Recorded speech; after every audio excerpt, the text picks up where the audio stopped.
The first is Mohammed Syafiq bin Nurazman. Assalamualaikum warahmatullahi wabarakatuh. Today I want to talk to you about AMC freight limitation. The freight industry was the first to feel the effect of the pandemic. On typical flight, most passenger planes usually ferry a relatively small percentage of cargo in their undercarriage.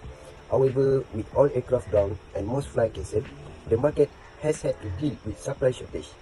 For the longest time, the ocean routes have been used as a cheaper alternative means of transport at the expense of timely delivery.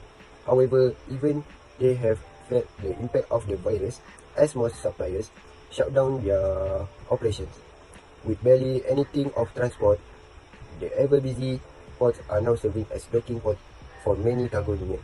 Thank you. Next, Amelia Farzana binti Muhammad Israel. Of resilience strategies and contingency plans, the first cases of the virus were reported in mainland China. Risk assessment protocols were put in play. Many countries had a lot of time to prepare and come up with contingency plans to stop the virus from spreading.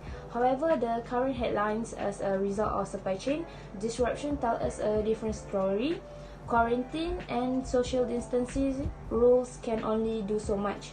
Over 50% of the companies in the logistics industry have been compounded with supplies chain blackout with their partner.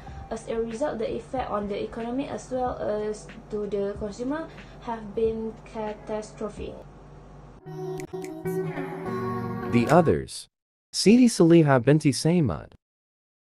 Today, I would like to talk about how to solve the problem. Firstly, airlines are embracing the cargo way.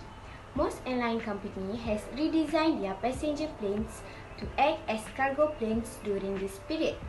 This is in a bid to keep their profit high and provide employment to some of their workers.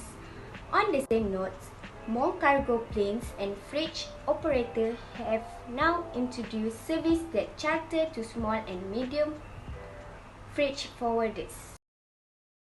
The lastly, Nur Sarina binti Wazif Abdullah at Stephen. Is collaborative efforts by suppliers. With the shortage of suppliers, the few ones that remain have now joined. First, to share account costs. For example, most manufacturers have agreed on sharing the storage costs on contents during shipment. They joined it. Effort has seen them still in operation, even with low volumes to work with. The closing, Nurulaini binti Razali. In conclusion, women are being resilient enough to withdraw most challenges thrown at them. The challenges faced by logistic companies due to the COVID-19 pandemic are just another milestone waiting to be overcome. However, their success will depend on their contingency planning and their flexibility toward change. So, nothing impossible, no strategy to do, and cooperation is important in team to fight any issues, especially during COVID-19 pandemic. Please stay safe, stay at home. #kita jaga kita.